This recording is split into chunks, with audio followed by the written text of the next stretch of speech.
ភ្លៀងធ្លាក់ស្រាលស្រាលលើផ្លូវដែលយើងធ្លាប់ដើរ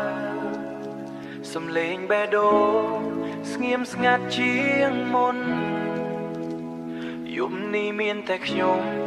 និងអនុស្សាវរីយ៍ចាស់ចាស់អូ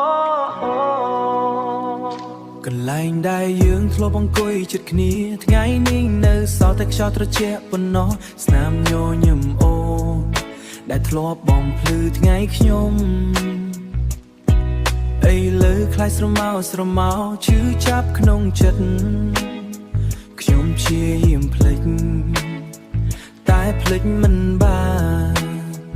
របត់ចំរៀងនៅតែបន្លឺឈ្មោះអូនស្រមៃថាអូននៅក្បែរដូចថ្ងៃមុនតែពេលភ្ញាក់ឡើងមានតែភាពទទេទឹកភ្នែកធ្លាក់ក្រោយភ្លៀងបេះដូងខ្ញុំឈឺមិនដឹងប៉ុន្មានហើយឈ្មោះអូនក្នុងខ្យល់ងងឹតតែគ្មានសំឡេងឆ្លើយតបវិញទឹកភ្នែកធ្លាក់ក្រោយភ្លៀងទាំងនោះសាវរីអនុស្សាវរីយ៍មិនចង់ចេញពីចិត្តស្នេហ៍ដែលខ្ញុំទុកជាពិតហើយអ្វីត្រូវបែកបាក់បែបនេះខ្ញុំដើរតាមផ្លូវចាំងដល់ចំហានយឺនមើលមេឃពពដូចចិត្តខ្ញុំស្រពេចស្រពិល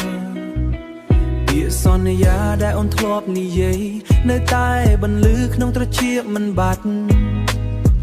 បើអាចត្រឡប់ពេលវេលាវិញខ្ញុំនឹងថែអូនល្អជាងមុនតែជីវិតមិនឲ្យឱកាសទីពីរទុកឲ្យខ្ញុំស្ដាយតែម្នាក់ឯងទឹកភ្នែកធ្លាក់ក្រោយភ្លៀងបេះដូងខ្ញុំឈឺមិនដឹងប៉ុន្មានហើយឈ្មោះអូនក្នុងខ្យល់ងងឹតតែគ្មានសំឡេងឆ្លើយតបវិញទឹកភ្នែកធ្លាក់ក្រោយភ្លៀងទាំងនោះសាវរីយ៍អនុស្សាវរីយ៍មិនចង់ចេញពីចិត្តស្នេហ៍ដែលខ្ញុំទុកជាពិតហើយអ្វីត្រូវបែកបាក់បែបនេះយើងឈប់ហើយតែទឹកភ្នែកមិនទាន់ស្ងួរបេះដូងខ្ញុំនៅតែរងចាំ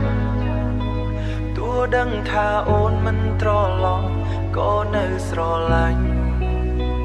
ដោយស្ងៀមស្ងាត់